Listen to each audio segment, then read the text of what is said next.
महाराष्ट्रामध्ये गोवंश हत्याबंदी कायदा.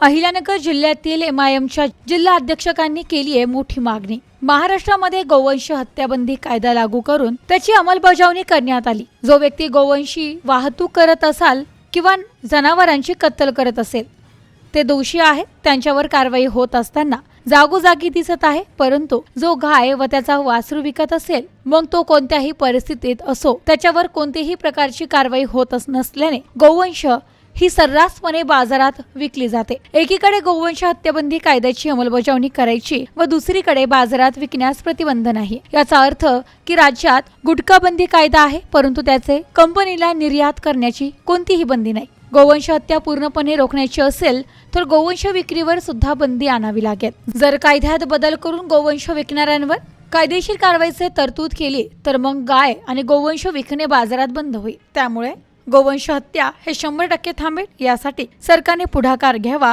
ही जनतेची इच्छा आहे. याप्रमाणे जे जनावर काही धार्मिक जातीवादी संघटनामार्फत किंवा पोलीस प्रशासनामार्फत पकडले जातात त्यांना न्यायालयाच्या आदेशाने गौशाळात पाठवण्यात येतं. परंतु या गौशाळेचे कोणतेही प्रकारचे ऑडिट होत नसल्याचे दिसते. यामुळे गौशाळेत पाठवलेली जनावरे सुरक्षित आहेत की नाही हा प्रश्न सामान्य जनतेला पडलाय.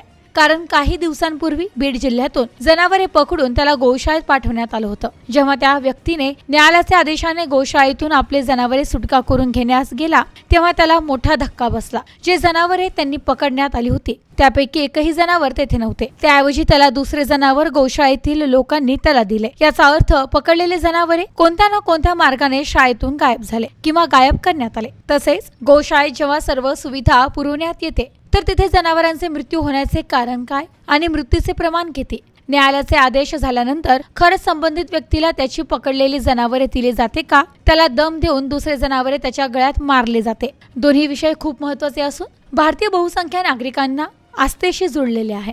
यामुळे या विषयाचा गांभीर्यपूर्वक विचार करून कायद्यात बदल घडून दोषींवर कारवाई करावी. जर गोवंशी विक्रीच तर कोणीही वाहतूक करणार नाही आणि कोणीही कत्तल करणार नाही असे आमचे ठाम मत आहे, असे एमआयएमचे अहिल्यानगर जिल्हाध्यक्ष डॉक्टर परवेज अशरफी यांनी निवेदनाद्वारे केलंय. मुख्यमंत्री, गृहमंत्री, उपमुख्यमंत्री अजित पवार, अल्पसंख्याक आयोग, पोलीस महासंचालक, महाराष्ट्र शासन, जिल्हाधिकारी, जिल्हा पोलीस अधीक्षक, पालकमंत्री अहिल्यानगर यांना अशी मागणी करण्यात आली आहे. Bureau report, news today 24, Ahilyanagar.